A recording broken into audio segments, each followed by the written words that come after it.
Ladies and gentlemen, Good evening. are you ready? Okay, here we go. You're listening to the Deal Room Podcast. Join us as we bring you the inside scoop on business sales and acquisitions. Get across trends in the area and hear the industry's best recount their real-life tips, traps, and experiences. Now, here's your host, Joanna Oakey.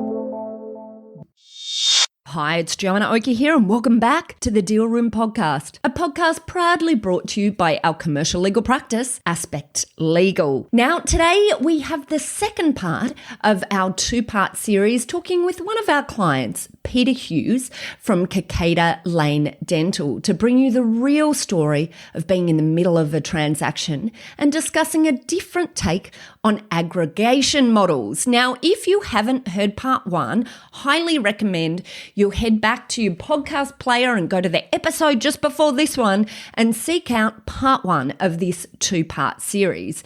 In part one, we looked at the real story of being in the middle of a transaction. We looked at the unique model that Kikada Lane uses as an aggregator of dental practices. We look at the issues aggregators can have. We look at the practical steps Kikada Lane take to enhance deal success. We look at valuation models. We look at explaining the accounts normalization process. We look at where deals can go wrong, and we give you a lot of insights about the deal process. But today we are in part two of this two-part series, and today we look a little bit more at acquisition models. We look at the risks, like, for example, losing high performers. We look at a potential better way to eradicate those risks of acquisition. We discuss the importance of HR advisory and recruitment for aggregators and also for businesses and dental practices as a whole. We look at the benefits of having a larger support team behind a smaller business or practice. We look at how to test an aggregation model. We look at the concept of branding or not rebranding, as the case may be. We point out some early wins that Kikada Lane are experiencing that show how the model is actually working in practice. We look at the short and long-term plans. We look at differences between aggregators in the industry. We also give a client perspective on working with the team over here at Aspect Legal, and we round it up by providing a bit of a cautionary warning for sellers to make the most of your exit price by ensuring that you don't leave it too late. Well, you're in for a fabulous end to our two-part series with Peter Hughes of Kikada Lane Dental. Buckle in and here we go. I'd like to go back a bit talking about the model that you're using. And maybe before we do that, maybe if you could give us a little bit of a background of where were you before you had this idea of Kikada Lane? I've been all over the place, to be perfectly honest. I've had a bit of a tortuous journey. Maybe I'll start from an academic standpoint because I sort of left the field there too. I did a dual undergraduate degree in architecture and environmental science, and wow. Then did an MBA after that. And I was fortunate to win a few awards when I did my MBA, and I was then invited by the university to undertake a doctorate in business administration. So I completed that over a 5-year period. So, I guess I'm a jack of all trades and master of none in many, but that's not true at all. I'd say master of them all, but I'm fascinating in your initial studies. I don't think I ever knew that. That's fascinating, Peter. Yeah, so that I guess the thing that architecture taught me more than anything else was how to problem solve, and that was the big take out of that. But I guess from that standpoint, I got into, I did practice as an architect. I got into project management and construction. And it was mainly, funnily enough, geared around big health facilities. So that's where I got my grounding in the healthcare space. And I guess one of the largest chunks of my career I spent with a very large Australian company called Lend-Lease Corporation.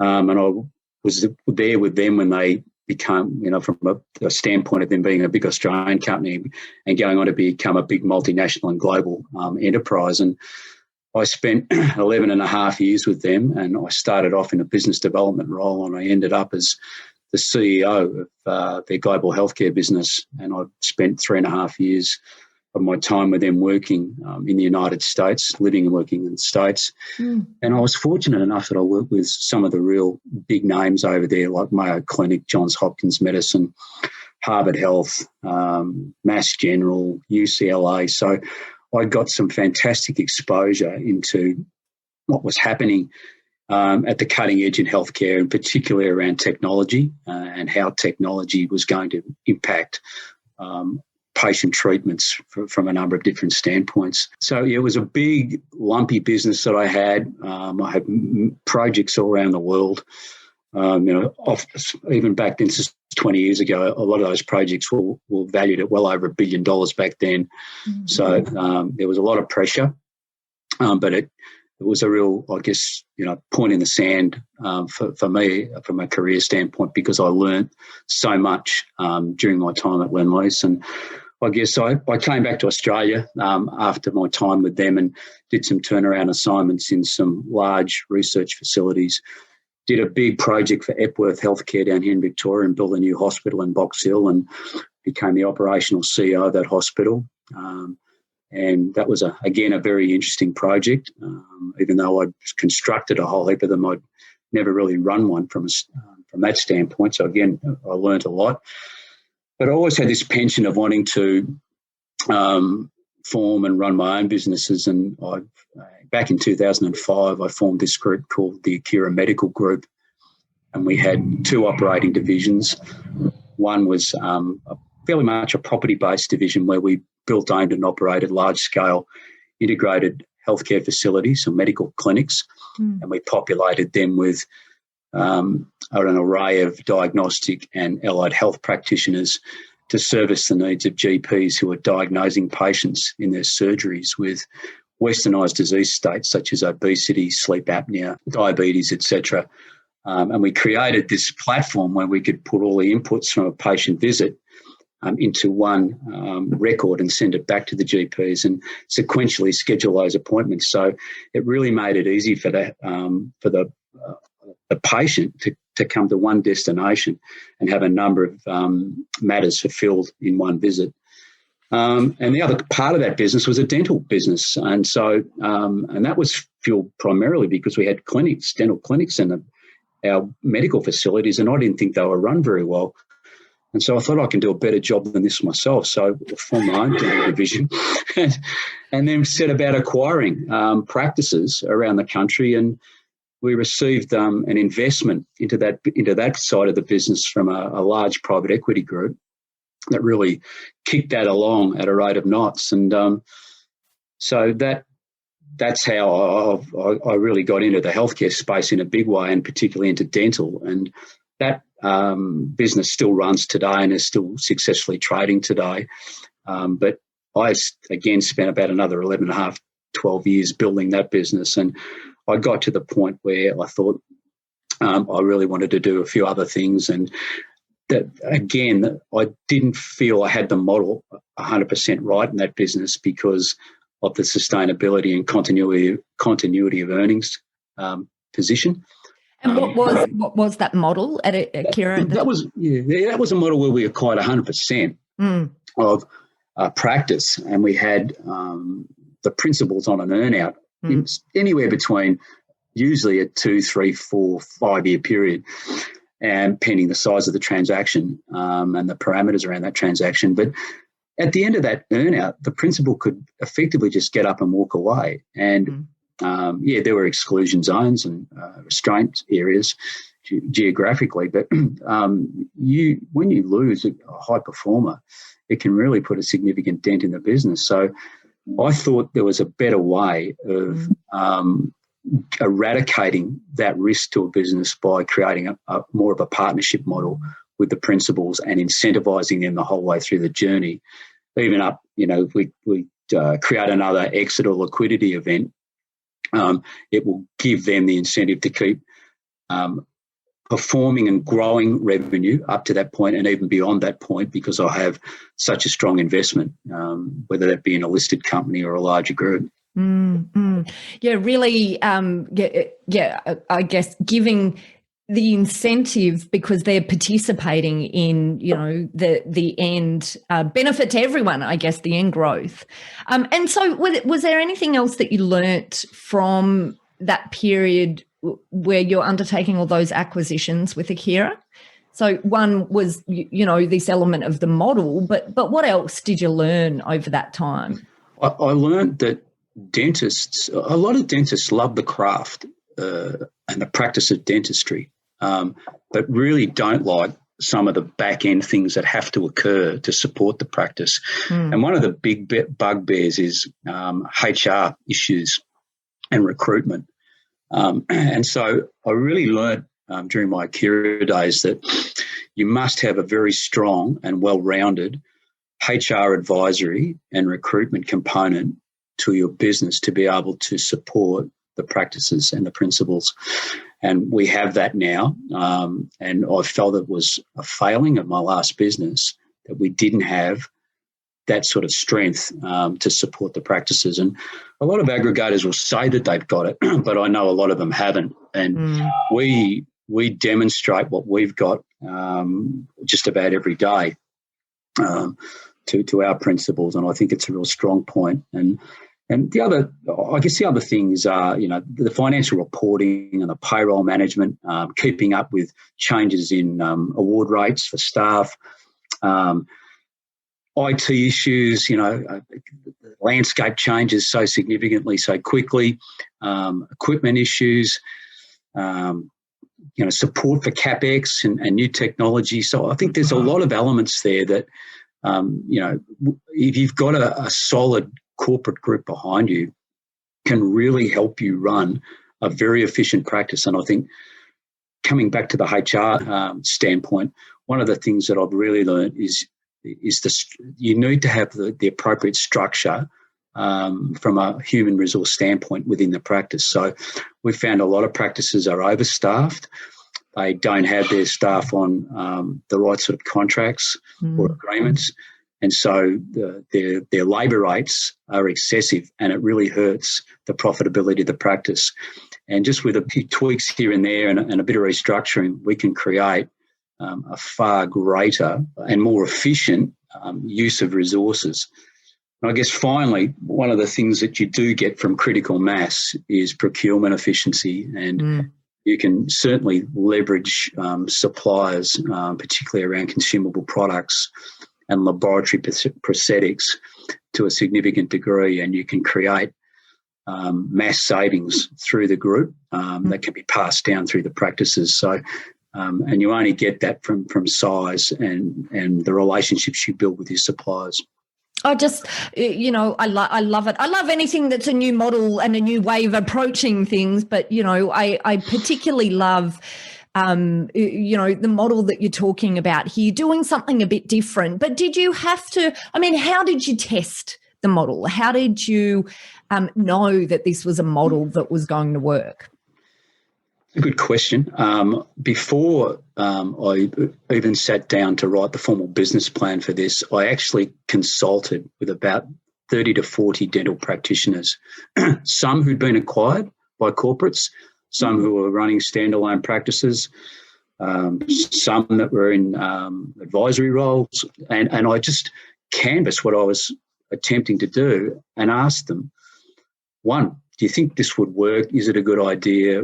Where should I attenuate it, change it, add or take things from it to make it really attractive to a practitioner? So I guess I road tested it to some degree before I sat down and wrote a plan around it. So I had a fairly good feel about what would work and what wouldn't work before I actually embarked upon activating anything. There is one other thing that I learned too, and that's about branding. Some corporates go out and they totally rebrand everything from day one. In my view, I think, one, it's unnecessary, and two, it erodes a lot of the goodwill that's been built up in that practice name immediately, and you just don't get the benefit from, the trading that's gone on. And often when a patient sees a practice has been taken over by someone else and it's got different colours and different names on it, it creates anxiety. And, one of the primary reasons people don't go to the dentist in this country is anxiety, fear, and cost. So you don't want to give the impression that you've changed anything initially. It can be done far more softly and in a slower way that brings everyone along, rather than take the hammer out and smash up a new sign from day one. I love it. That's such a good point. It's such a good point. And rarely commented on, actually. So I just, it's quite innovative looking at it from that perspective. And one of the other things that, I guess you're sort of early on in the model in that, there's quite a few acquisitions that you've done so far, but you have a long runway for the future. But maybe if we can talk about some initial wins. So what are some things that you can see from some of these initial practices that you've acquired so far that are really, now starting to show how the model works? Look, I think one of the things that we're able to do from day one is I can see when I look at a set of financials where the soft spots are and where we can refine things to create a far better uplift for the participants involved. I think that, and to round that out, we have a very good marketing division in our company that's very, very skilled in all aspects of print, digital, verbal, written media that can really elevate and attract additional patient volumes to the practice.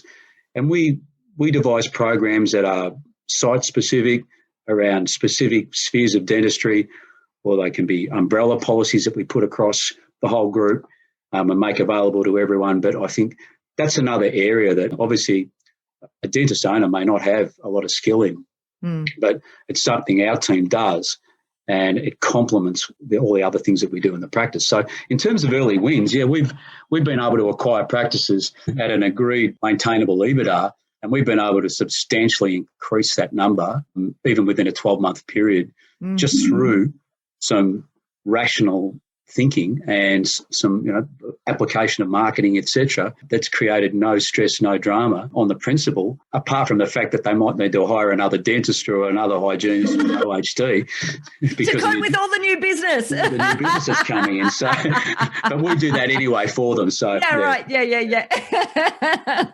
And so what's the long-term plan, Peter? What's what does the short-term and then long-term future look like in your mind? The short term is to keep sourcing, I guess, practices that are attractive to us to come into the group that will complement the skills that we've got. And I think the other point of differentiation that we've got is a lot of other aggregators will only acquire general restorative practices, whereas we take on board specialist practices, whether they're endodontic, orthodontic, oral surgical, etc., because our model can facilitate taking that type of practice on board. And we see that as highly beneficial because it creates an opportunity to inter-refer amongst the group. So there's no patient leakage outside to an external practice because we can usually cope with what's required from the skills that reside within the group. But so short term is to keep building the way we're doing, to keep refining, to more fully automate our processes and systems because that creates less stress on resourcing. And we've spent a lot of time already doing that. But I guess the end point is to try and create enough volume from a practice number perspective and an EBITDA perspective to be able to create an attractive initial public offering and to list this group to really create the wealth and the upside for the participants that have come to us and trusted us to help them realise their ambitions. Love it. Absolutely love it. And actually, I've got a sort of a side question here, but it's back to this whole branding discussion we had, but a little bit of a different take on it. I think it'd be interesting if we can just talk about, from a branding perspective, where the name came from, Kikada Lane. I knew you were going to ask me this one. When I was writing this business plan, I thought, well, I really wanted to be a disruptive influence to all the other comfortable aggregators out there.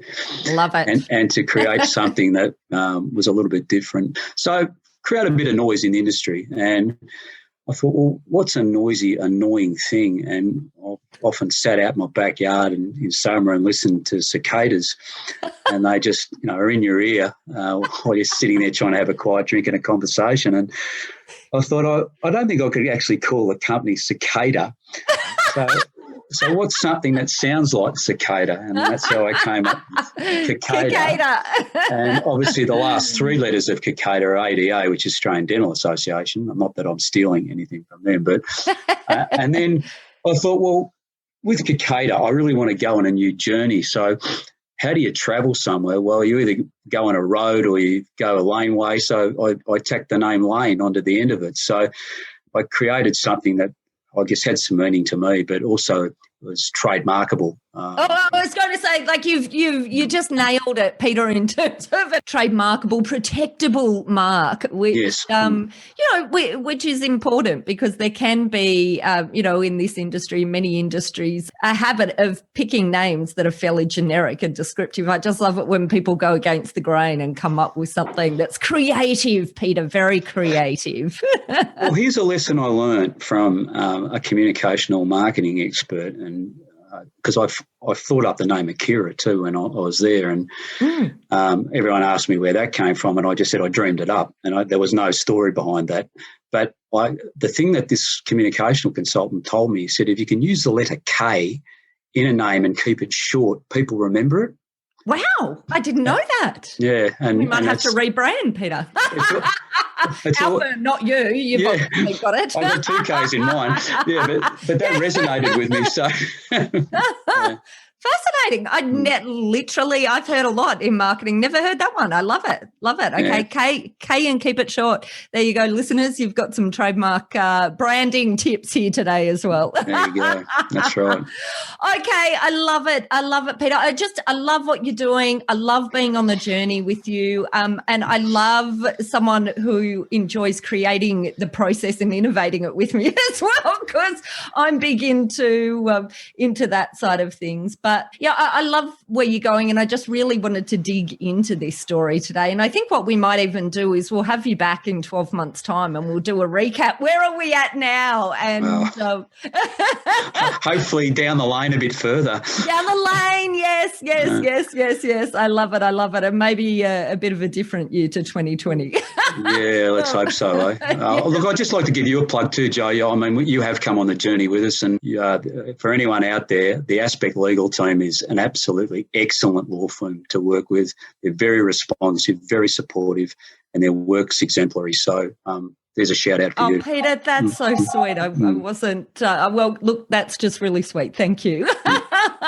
Wonderful. Well, look, I just want to say an absolute massive thank you for coming onto the show. Look, we have a lot of accountants who are listening in and a lot of dental practice owners. So look, if any of them, if any of these accountants sort of identify within their client base some practices that they think really should be talking to you, I guess, first thing, number one, what do you think is something that will help them identify who it is that might be a really good fit with you? And number two, how do they contact you? Yeah, look, I think we've obviously firstly got a website, www.kikadalane.com.au. My mobile number is 0417 006200. I'm always willing to talk to anybody at any time. But I think multi-chair, multi-fee earning practitioner practices are attractive to us.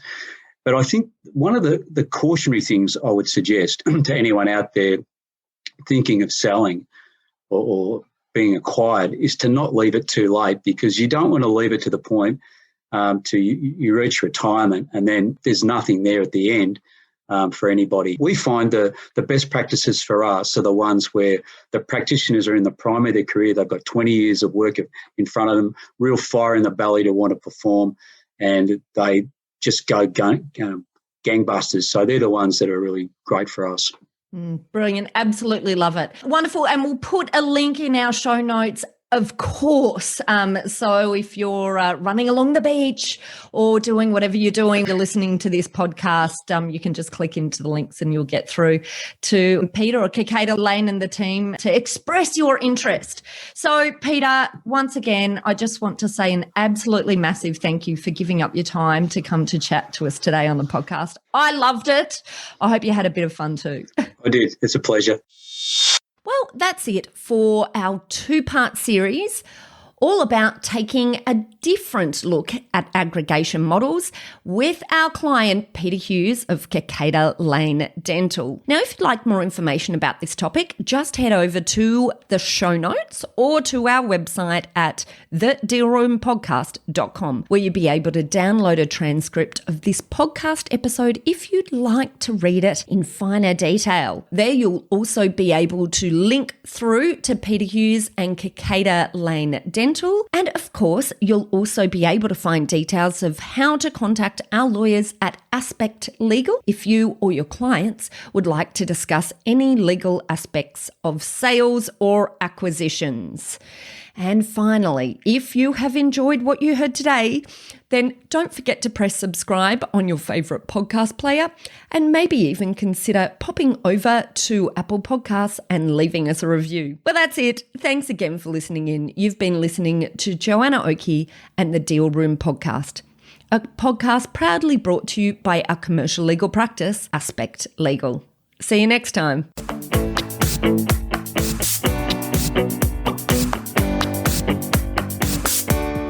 Aspect Legal has a number of great services that help businesses prepare for a sale or acquisition, to help them prepare in advance and to get transaction ready. We've also got a range of services to help guide businesses through the sale and acquisitions process. We work with clients both big and small and have different types of services depending on size and complexity. We provide a free consultation to discuss your proposed sale or acquisition. So see our show notes on how to book a time to speak with us, or head over to our website at aspectlegal.com.au. Ladies and gentlemen. That will conclude this evening's entertainment. Thanks for listening to the Deal Room Podcast. To find out more about this episode and other episodes in the series, check out the show notes or head over to our website at thedealroompodcast.com.au.